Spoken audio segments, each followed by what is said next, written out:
Good morning विद्यार्थी मित्रों, myself AK. Patel, Galaxy Group of Science. आज आप JEE अंदर वर्तुळनी अंदर आगळ बात करिए तो वर्तुळना प्रचल समीकरण मतलब दरेक वक्रनी अंदर प्रचल समीकरण आवे छे। रेखा तो रेखाना प्रचल समीकरण, परवलय, उपवलय, अतिवलय के पछी वर्तुळ होय, दरेकना प्रचल समीकरण। હવે પ્રચલ સમીકરણ એટલે શું આપણે એની પહેલાં ચર્ચા કરીએ, પછી આપણે શોધવાનો પ્રયત્ન કરીએ। તો વર્તુળના પ્રચલ સમીકરણ એટલે શું? દાખલા તરીકે આ વર્તુળ છે। હવે પ્રચલ સમીકરણ એટલે શું? તો જે તે વક્ર પરના કોઈપણ બિંદુના યામ, માનો કે પહેલાં આપણે વ્યાખ્યા લખીએ કે વર્તુળ પરના बिंदुना याम ए वर्तुळनु कहेवुं होय तो एने कहीशुं आपणे प्रचल बिंदु कहेवाय। तो वर्तुळ पर मानी लो कि कोई बिंदु है, असंख्य बिंदुओं वर्तुळ गण है। तो आ वर्तुळ पर आपणे एक बिंदु लईए, मानी लो कि P X Y। तो आने बीजा अर्थमां पण बोली शकाय कि आ वर्तुळ परनुं बिंदु अथवा वर्तुळनुं शुं कहीशुं आने प्रचल समीकरण, प्रचल बिंदु। ज्यारे प्रचल समीकरण, समीकरण ए कोई बिंदुनी अभिव्यक्तिमां न होय एने आपणे अलग अलग लखी शकाय। एटले के आनो एक्स आम समथिंग हशे अने वाय आम समथिंग हशे, एटले आ जे मळ्या एने आपणे वर्तुळना प्रचल समीकरण तरीके ओळखीए छीए। तो मित्रों, वर्तुळना प्रचल समीकरण एटले वर्तुळ परना कोईपण बिंदुना याम कही शकाय। दाखला तरीके वर्तुळ नु केंद्र HK અને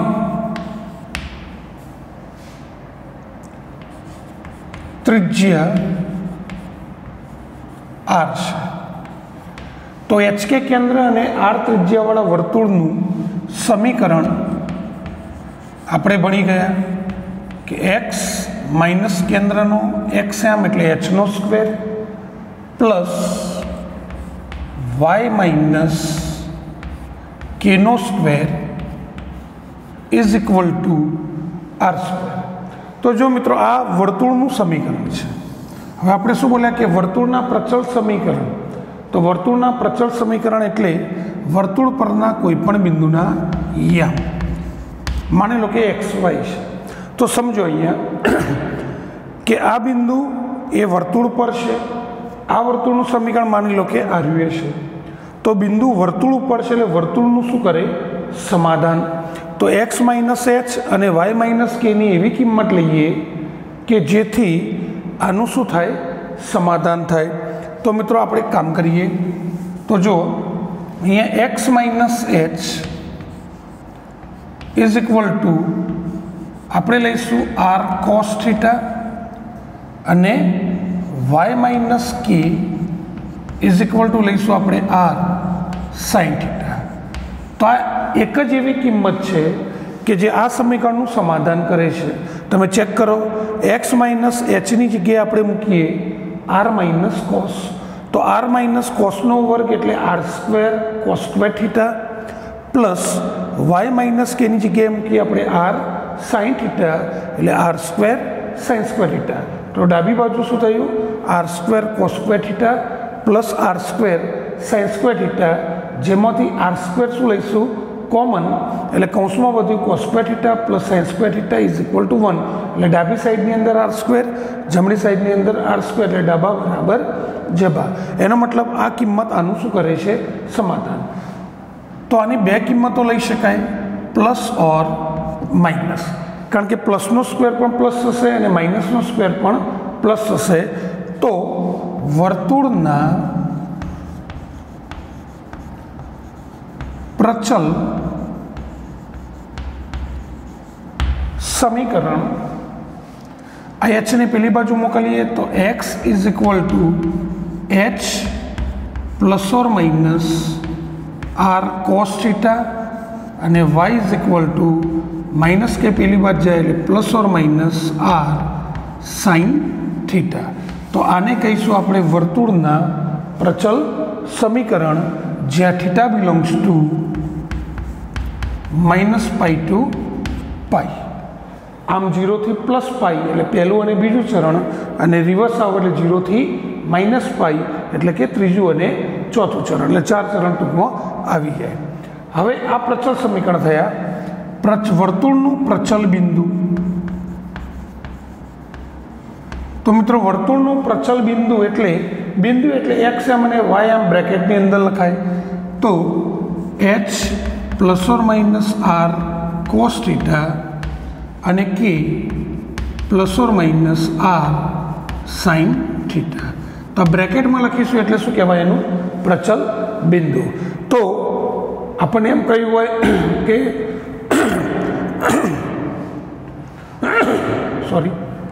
વર્તુળનું પ્રચલ સમીકરણ શોધો. તો વર્તુળના પ્રચલ સમીકરણમાં જરૂર પડશે એચ કે એટલે વર્તુળનું કેન્દ્ર અને ત્રિજ્યા, જેને આપણે શું કહીશું? આર. એ કિંમત આની અંદર મૂકી દઈએ એટલે વર્તુળના પ્રચલ સમીકરણ મળે. વર્તુળના પ્રચલ સમીકરણ આપેલા હોય અને આપણને વર્તુળ શોધવાનું કહ્યું હોય તો પણ આપણે એની ચર્ચા કરીએ. તો બંનેના MCQ બંને બાજુથી આપણે જોઈએ કે એક વર્તુળ આપણને આપેલું છે કે વર્તુળ x² + y² -2x -4y -3 = 0 ના પ્રચલ સમીકરણ શોધો. તો મિત્રો પ્રચલ સમીકરણ શોધો એટલે આપણે પ્રચલ સમીકરણ યાદ રાખીશું. x = h plus or minus R cos theta, અને એવી જ રીતે y = k plus or minus R sine theta. એમાં જરૂર પડશે HK એટલે કે વર્તુળનું કેન્દ્ર અને ત્રિજ્યા, જેને આપણે કહીશું આર. તો આની અંદરથી આપણે બે વસ્તુ શોધવું પડશે. તો કેન્દ્ર શોધવા માટે g એટલે એક્સના ગુણકને 2 વડે ડિવાઈડ કરીએ એટલે -1, f એટલે વાયના ગુણકને 2 વડે ડિવાઈડ કરીએ એટલે -2, અને અચળ કિંમત c ની કિંમત -3 છે. તો પહેલું કેન્દ્ર જે -g -f પ્રમાણે --+1 અને શું થશે? +2, જેને આપણે HK પણ કહેવું હોય તો કહી શકાય. એના પછી વર્તુળની ત્રિજ્યા r = વર્ગમૂળની અંદર g² એટલે 1² 1, f² એટલે -2² 4, અને -c એટલે --c એટલે રૂટની અંદર કેટલા થયા? 8. તો આના પ્રચલ સમીકરણ x = h plus or minus R cos theta અને y = k plus or minus R sine theta. તો એની અંદર મેન્યુઅલી કિંમત આપણે મૂકવાની છે. એચની કિંમત મિત્રો મૂકીશું કેટલી? +1, અને ત્રિજ્યા છે કેટલી? √8. એટલે x = 1 plus or minus √8 cos theta અને y = 2 પ્લસ ઓર માઇનસ √8 કેટલા થશે? Sign theta. તો આ રીતે આપણે વર્તુળ આપેલું હોય તો એના પ્રચલ સમીકરણ શોધી શકીએ. અને જો પ્રચલ સમીકરણ આપેલા હોય, આપણને એમ કહ્યું કે વર્તુળના પ્રચલ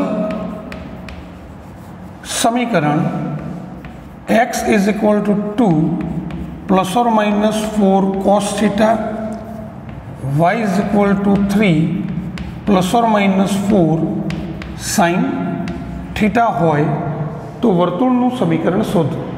તો હવે આપણને આપેલું છે પ્રચલ સમીકરણ, એના પરથી વર્તુળનું સમીકરણ શોધવું છે. તો પ્રચલ સમીકરણ ને પ્રચળ સમીકરણ સાથે સરખાઈએ એટલે વર્તુળનું સમીકરણ શોધવા માટે આપણને વર્તુળનું કેન્દ્ર અને ત્રિજ્યા મળે. તો આની સાથે સરખાવીએ એટલે એચની કિંમત 2 થશે, કેની કિંમત 3 થશે, અને આમાં કોસ અને સાઇનનો ગુણક આર છે, તો આરની કિંમત મિત્રો કેટલી થશે? 4 થશે. તો સરખાવીએ એટલે કેન્દ્ર થશે જેને આપણે એચ કે કહીશું. તો કેન્દ્ર થયું 2, 3 અને ત્રિજ્યા આરની કિંમત કેટલી થશે? 4 થશે. હવે વર્તુળનું સમીકરણ આપણે ભણી ગયા એ પ્રમાણે કે જ્યારે આપણી પાસે વર્તુળનું કેન્દ્ર હોય અને ત્રિજ્યા હોય ત્યારે વર્તુળનું સમીકરણ x માઇનસ એચનો square plus y minus k એટલે 3નો સ્ક્વેર ઇઝ ઇક્વલ ટુ 4નો સ્ક્વેર. વર્ગ છોડીએ એટલે શું થશે? X square plus y square minus 4x minus 6y, પછી અહીંયા 2નો વર્ગ 4, 3નો વર્ગ 9, 9 ને 4 13, અને આ બાજુ 16 છે, 16 આ બાજુ લાવીશું એટલે માઇનસ હશે. તો આપણે બંને રીતે જોયું કે વર્તુળ આપ્યું હોય અને પ્રચળ સમીકરણ શોધવા હોય, પ્રચળ સમીકરણ આપ્યું હોય અને વર્તુળનું સમીકરણ શોધવું હોય તો ગમે તે રીતે એમસીક્યુ પૂછાઈ શકે કે એમસીક્યુની અંદર આનો ઉપયોગ પણ થઈ શકે. ઓકે, હવે એના પછી વાત કરીએ તો મિત્રો આપણે એક વિડીયો લેક્ચરની અંદર એવું જોયેલું કે વર્તુળના અક્ષો સાથેના સંબંધ. તો એની અંદર આપણે વાત કરીએ કે કોઈ એક વર્તુળ છે,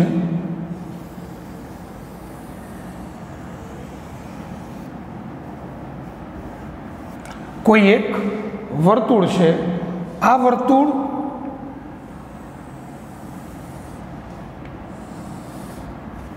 એક્સ અક્ષ ઉપર અને વાય અક્ષ ઉપર જે જીવા કાપે છે એ જીવાની આપણે લંબાઈ શોધવી છે.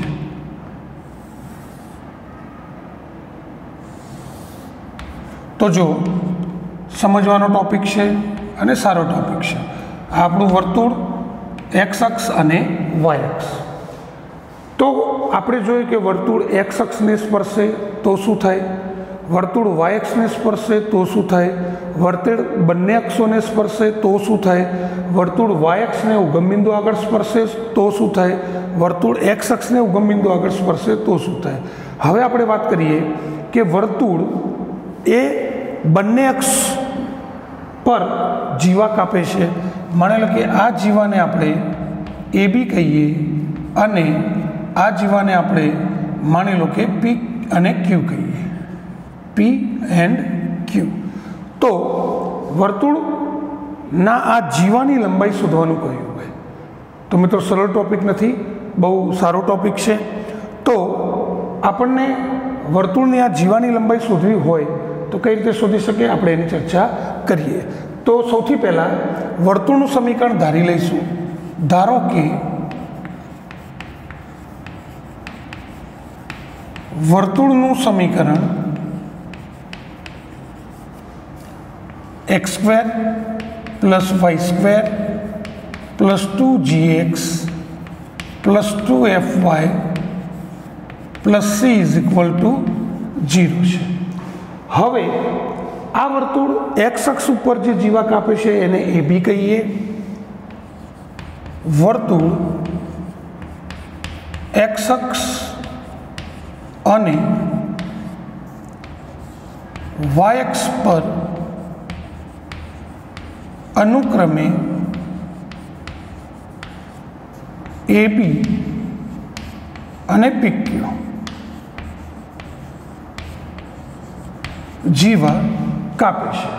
હવે માની કે આ એ બી કેટલી લંબાઈની જીવા છે તો એ શોધવું હોય તો કઈ રીતે થિયરી છે, પછી ડાયરેક્ટ આપણે એમસીક્યુમાં કન્વર્ટ કરી દઈશું. ધારો કે આ એ અને બી એ બિંદુ હાલ એક્સ અક્ષ ઉપર છે અને એક્સ અક્ષ ઉપર હોય એટલે એનો વાયામ 0 હોય તો આનો એક્સ એમ કંઈક ધારી લઈએ, માની લો કે x1 0 અને આનો એક્સ એમ કંઈક ધારી લઈએ આપણે કેટલો, x2 0 છે. તો આ એ બી અંતર કેટલું થશે, તો અહીંયા બીનો એક્સ એમ x2 છે એટલે આટલું અંતર મિત્રો x2 કહી શકાય અને એનો x આમ x1 છે એટલે આટલું અંતર એનું આટલું અંતર કેટલું કહી શકાય x1 તો આ x2 માંથી x1 અંતર બાદ કરી દઈએ એટલું અંતર AB મળે તો AB અંતર કેટલું થશે તો AB is equal two x2 minus x1 અંતર હંમેશા ધન હોય તો દાખલા તરીકે x2 અંતર મોટું છે એમાંથી નાનું અંતર બાદ કર્યું પણ બને ત્યાં સુધી બાદ બાકી હોય એટલે આપણે લખીશું માનાંકની અંદર અને માનાંકની અંદર લખ્યું છે તો x1 માઇનસ x2 પણ લખી શકાય કારણ કે બાદ બાકી કદાચ માઇનસ આવે તો પોઝિટિવ એટલે કે પ્લસ વેલ્યુની અંદર કન્વર્ટ થઈ જશે ઓકે હવે આપણે આગળ વાત કરીએ હવે આ એ બિંદુ અને બી બિંદુ એ કોની ઉપર છે તો કે વર્તુળ ઉપર છે અને વર્તુળ પર કોઈ પણ બિંદુ જે તે વક્રની અંદર હોય તો એ વક્રનું શું કરે સમાધાન કરે તો આ એ અને બી બિંદુ એ વર્તુળ ઉપર છે એટલે વર્તુળનું શું કરે સમાધાન તો વર્તુળનું સમાધાન કરે એટલે વર્તુળની અંદર આપણે એક્સની જગ્યાએ આમ મૂકવાની જરૂર નથી પણ વાય આમ કેટલો છે 0 તો વર્તુળની અંદર વાય આમ 0 મૂકીએ તો વર્તુળમાં વાયામ ઇઝ ઇક્વલ ટુ 0 મૂકીએ તો વાયામ 0 મૂકીએ એટલે થશે અહીંયા x સ્ક્વેર પ્લસ વાયામ 0 એટલે 2gx વાયામ 0 એટલે ખાલી અહીંયા વધશે c ઇઝ ઇક્વલ ટુ 0 હવે મિત્રો આ એક દ્વિઘાત સમીકરણ છે જે ધોરણ 10 ની અંદર ભણી ગયા કે x સ્ક્વેર x અને અચળ x નું દ્વિઘાત સમીકરણ છે માની લો કે આના બે બીજ ના બે બીજ એકને ધારીએ આપણે x1 અને બીજાને ધારીશું આપણે x2 છે તો આ સમીકરણના બે બીજ લઈએ x1 અને x2 તો આ બે બીજનો સરવાળો x1 પ્લસ x2 જેમ આપણે બે બીજ આલ્ફા અને બીટા હોય તો બે બીજનો સરવાળો માઇનસ b બાય a કહેતા હતા આપણે અને બે બીજનો ગુણાકાર x1 ઇન્ટુ x2 જેને આપણે શું કહેતા હતા c બાય a તો x1 પ્લસ x2 ની કિંમત minus b by a a એટલે x નો ગુણક b એટલે x નો ગુણક અને અચળ પદને c તરીકે આપણે ઓળખીએ છીએ તો માઇનસ b એટલે x નો ગુણક કેટલો 2g અને a ની કિંમત કેટલી છે 1 છે એટલે આની કિંમત થશે માઇનસ 2g c તો અચળ પદ c ની કિંમત c જ છે અને એની કિંમત 1 છે એટલે મિત્રો કેટલા મળશે c મળશે તો હવે આપણે આનું અંતર શોધવાની વાત કરીએ કે જે એ બી અંતર આપણે લખ્યું હતું માનાંકની અંદર x1 માઇનસ x2 તો હાલ આની જરૂર નથી એટલે આપણે નીકાળી દઈએ તો મિત્રો જુઓ એ બી અંતર આપણે શોધ્યું છે મોડ x1 માઇનસ x2 હવે આપણી પાસે કિંમત છે x1 પ્લસ x2 અને x1 ડોટ x2 તો એના માટે આપણે પહેલાં એક વસ્તુ સમજવાનો પ્રયત્ન કરીએ આપણે દ્વિઘાત સમીકરણની અંદર જોયું માની લો કે x1 માઇનસ x2 નો સ્ક્વેર છે ઓકે હવે મારે આને x1 પ્લસ x2 ની અંદર કન્વર્ટ કરવું હોય તો આની જગ્યાએ x1 પ્લસ x2 નું હોલ સ્ક્વેર ઇક્વલ કહી શકાય નહીં કારણ કે આનો વર્ગ છોડીએ એટલે x1 square minus 2x1 x2 plus x2 નો સ્ક્વેર જ્યારે આની અંદર x1 square plus 2x1 x2 plus x2 નો સ્ક્વેર એટલે કે આનો મતલબ આની અંદર મધ્યમ પદ માઇનસ 2x1 x2 આવશે જ્યારે આની અંદર મધ્યમ પદ પ્લસ આવશે તો બેલેન્સ કરવું હોય તો શું કરીશું તો અહીંયા માઇનસ 4x1 x2 કરવું પડે કેમ કારણ કે આનો વર્ગ છોડીએ એટલે x1 square plus 2x1 x2 plus x2 નો સ્ક્વેર માઇનસ 4x1 x2 તો આની અંદરથી આ બાદ થાય એટલે x1 square minus 2x1 x2 અને પ્લસ x2 નો સ્ક્વેર એટલે આ થશે પૂર્ણ વર્ગ પદાવલી x1 માઇનસ x2 નો સ્ક્વેર આ થશે પૂર્ણ પદાવલી x1 માઇનસ x2 નો સ્ક્વેર તો આ રીતે આપણે પદની અંદર કન્વર્ટ કરીએ તો જો આની અંદર चलो आनी जगह આપણે રૂટની અંદર x1 - x2 નો હોલ સ્ક્વેર લખી શકીએ, કારણ કે કોઈપણનું વર્ગમૂળ એટલે x1 - x2. હવે આપણી કિંમત છે અહીંયા x1 + x2 ની. તો હાલ મિત્રો આપણે સમજ્યા એ પ્રમાણે આની અંદર x1 + x2 નો સ્ક્વેર કરી દઈએ, પણ આનું મધ્યમ પદ -2x1 x2 હતું, જ્યારે આનું પદ મધ્યમ પદ +2x1 x2, તો માઇનસ શું કરીશું આપણે 4x1 x2. x1 + x2 ની કિંમત શોધી આપણે -2g, તો -2g નો સ્ક્વેર એટલે કેટલો થશે 4g² થશે. અને આ કિંમત કેટલી છે x1 x2 ની કિંમત c છે, એટલે -4c. 4 રૂટની બહાર લઈએ એટલે કેટલા થશે 2 રૂટની અંદર g² - c વધશે. તો જો આના પરથી એક MCQ માટે એક આપણને સૂત્ર મળ્યું કે કોઈ પણ વર્તુળે x અક્ષ ઉપર કપાતી જીવાની લંબાઈનું સૂત્ર છે 2 રૂટની અંદર g² - c, અને y અક્ષ પર કપાતી જીવાની લંબાઈ બરાબર 2 રૂટ f² - c થશે. ઓકે, તો બે સૂત્ર આપણે યાદ રાખીશું કે વર્તુળે x અક્ષ ઉપર કાપેલી જીવાની લંબાઈ અને વર્તુળે y અક્ષ ઉપર કાપેલી જીવાની લંબાઈ. નેક્સ્ટ આગળ વાત કરીએ આપણે. આનો એક MCQ આપણે જોઈ લઈએ કે વર્તુળ x² + y² -10x -6y plus અથવા -2 = 0a અક્ષો પર કાપેલી જીવાની લંબાઈ ખાલી જગ્યા છે. તો તરત યાદ આવવું જોઈએ. તો આની અંદરથી જીની વેલ્યુ થશે કેટલી માઇનસ, એટલે -5. 2 વડે ડિવાઈડ કરીએ. આમાં એફની વેલ્યુ -3 અને અચળ પદ સીની કિંમત થશે કેટલી -2. હવે એક્સ અક્ષ પર ની જીવાની લંબાઈ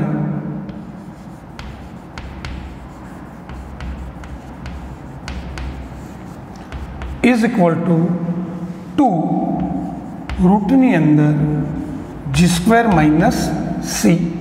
તો જીનો સ્ક્વેર એટલે -5નો સ્ક્વેર 25 અને +2 એટલે 2 રૂટની અંદર 27, અથવા 27 એટલે 9 × 3, 9નું વર્ગમૂળ 3 બાર લેવું હોય તો 6√3 થશે. એવી જ રીતે y અક્ષ પર કપાયેલી જીવાની લંબાઈ, તો મિત્રો આને બોલીશું આપણે 2 રૂટ f² - c. એફનો સ્ક્વેર એટલે -3નો સ્ક્વેર 9 અને +2 એટલે 2 રૂટની અંદર 11 થશે. તો એક સારો ટોપિક છે કે આની અંદર વર્તુળ આપ્યું હોય, અને અગત્યનો જે બુકની અંદર આપણે નથી, જે JEE ટોપિકની અંદર ઘણો બધો ડીપની અંદર આપેલો છે. ત્યારબાદ આપણે આગળ વાત કરીએ કે કોઈ બિંદુ આપેલું હોય, એ બિંદુને સાપેક્ષ વર્તુળ પરનું મિનિમમ ડિસ્ટન્સ અંતરે આવેલું બિંદુ કે મેક્સિમમ ડિસ્ટન્સે આવેલું બિંદુ આપણે નક્કી કરવું હોય, તો એની પણ એક થિયરી આપણે જોઈએ કે મહત્તમ અને ન્યૂનતમ અંતર. તો કોઈ પણ બિંદુ હોય એ 3 રીતે શક્ય છે. આપણે વાત કરીએ વર્તુળની અંદર હોય, વર્તુળની બહાર હોય કે વર્તુળ પર હોય. તો આપણે ત્રણેય વિકલ્પની અંદર જોઈએ. નંબર 1, બિંદુ P A outside of circle એટલે કે વર્તુળની બહાર હોય।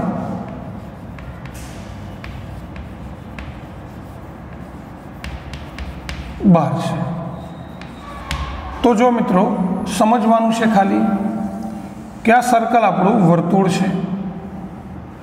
વર્તુળ એટલે વર્તુળ ઉપરથી એનું કેન્દ્ર મળે, એ કેન્દ્રને આપણે સી કહીએ। પી બિંદુ માની લો કે વર્તુળની બહાર છે તો આ કિસ્સાની અંદર આ બિંદુ પીનું આ વર્તુળ ઉપરનું સૌથી નજીકનું બિંદુ કયું? બિંદુ પીનું વર્તુળની સૌથી નજીકનું બિંદુ કયું? તો મિત્રો સિમ્પલ છે, તમે આ જોડો તો અહીંયા જે બિંદુ હશે એ બિંદુ આનું સૌથી નજીકનું હશે। કારણ કે તમે જો અહીંયા કોઈ બિંદુ હોય એનું અંતર લઈશું તો થોડુંક વધી જશે, અહીંયા બિંદુ હોય તો અંતર વધતું જશે, આમ અંતર શું થશે? વધતું જશે। તો સૌથી નજીકનું બિંદુ કયું થશે? એ થશે। તો તમને બિંદુના અહીંયા પી આપેલા હશે, વર્તુળ ઉપરથી કેન્દ્ર મળી જશે, આ વર્તુળને શું કહી શકાય? ત્રિજ્યા કહી શકાય, જેને આપણે શું કહીશું? આર। તો આપણે આટલું અંતર શોધવું હોય એપી, તો AP is equal to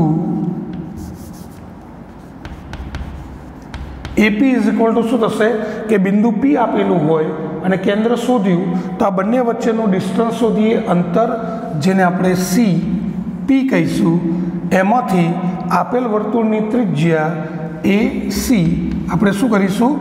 minus કરીએ તો સીપીમાંથી ત્રિજ્યા આર બાદ કરીએ એટલું અંતર એનું મિનિમમ ડિસ્ટન્સ થશે। તો મિનિમમ। હવે મેક્સિમમ ડિસ્ટન્સની વાત કરીએ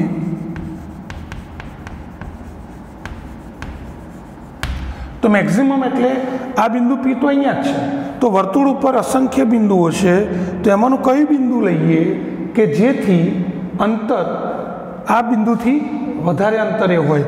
તો સિમ્પલ છે, આથી આપણે આ જ લેવું પડશે કે અહીંયા માની લો કે કોઈ પોઈન્ટ હોય બી, તો આ પી, કારણ કે અહીંયા તમે બિંદુ લેશો તો જો આમ અંતર જશો તો સૌથી વધારે અંતર ડિસ્ટન્સમાં આ જ આવશે, જેને આપણે પી બી કહીએ। તો પીબી શોધવું એટલે શું કરીશું? તો આ કેન્દ્ર અને આની વચ્ચેનું અંતર એટલે સીપી અને આ વર્તુળની શું કહેવાય? બીસી એટલે વર્તુળની ત્રિજ્યા। તો સીપી અને એની અંદર પ્લસ આટલું અંતર સીપી છે, એની અંદર પ્લસ ઉમેરીએ તો કેટલું થશે? એનું અંતર બી સી, અથવા એને આપણે શું કહીશું? Plus R. કઈ રીતે શોધવાનું એ આપણે એમસીક્યુની અંદર જોઈશું, પણ આ થિયરીને સમજવાનો પ્રયત્ન કરો। હવે બીજો વિકલ્પ કે બિંદુ પી એ વર્તુળની ક્યાંક શું હોય? અંદર છે, તો શું થાય? તો ફરીથી આપણે વાત કરીએ કે આ વર્તુળ છે, આ વર્તુળનું કેન્દ્ર મળ્યું સી, પી બિંદુ માની લો કે વર્તુળની અંદર ગમે તે ક્યાંક મૂકી દઈએ, તો આ બાજુ બિંદુ મૂક્યું એટલે વર્તુળ પરનું સૌથી નજીકનું બિંદુ એનું આર્યત થશે, એ આ બિંદુ એ થશે। કેમ? તો આમ અંતર લઈશું તો થોડા થોડા અંતર વધતા જશે, એટલે સૌથી નજીકનું બિંદુ અંતર પીએ થશે, આને વર્તુળની ત્રિજ્યા કહીશું આર। તો આ વિકલ્પની અંદર મિનિમમ ડિસ્ટન્સ, જેને આપણે એપી કહીએ, તો શું કરીશું? તો ટોટલ અંતર કેટલું? એસી, જે વર્તુળની ત્રિજ્યા કહેવાય, એમાંથી કેન્દ્ર અને બિંદુ વચ્ચેનું અંતર શોધીને સીપી આપણે બાદ કરીએ। એસી એટલે વર્તુળની ત્રિજ્યા આર માઇનસ સીપી, અને મેક્સિમમ એનું ડિસ્ટન્સ લઈએ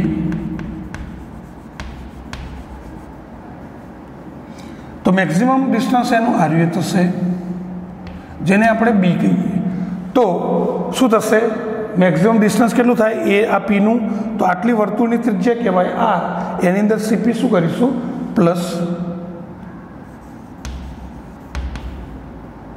તો બીસી પ્લસ સીપી, એટલે બીસી અંતર આપણે શોધવું પડશે, સોરી ત્રિજ્યા છે, અને સીપી એટલે કેન્દ્ર અને બિંદુ વચ્ચેનું અંતર।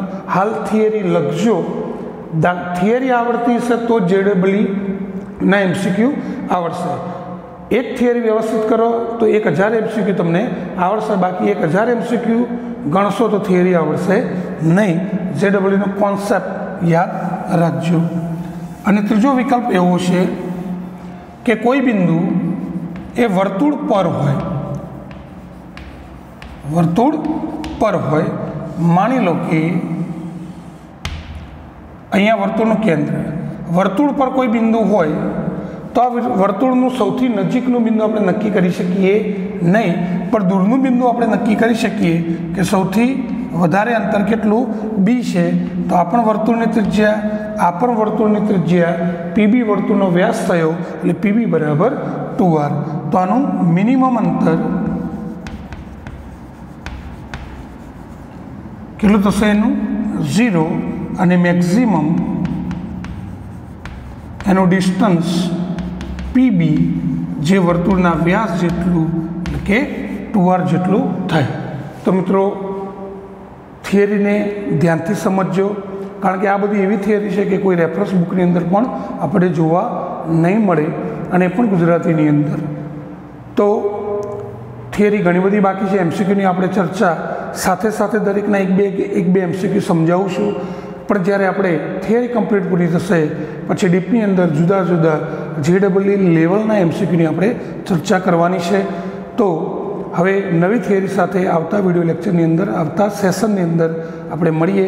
ત્યાં સુધી દરેકને BAP હસતા રહો અને ભણતા રહો।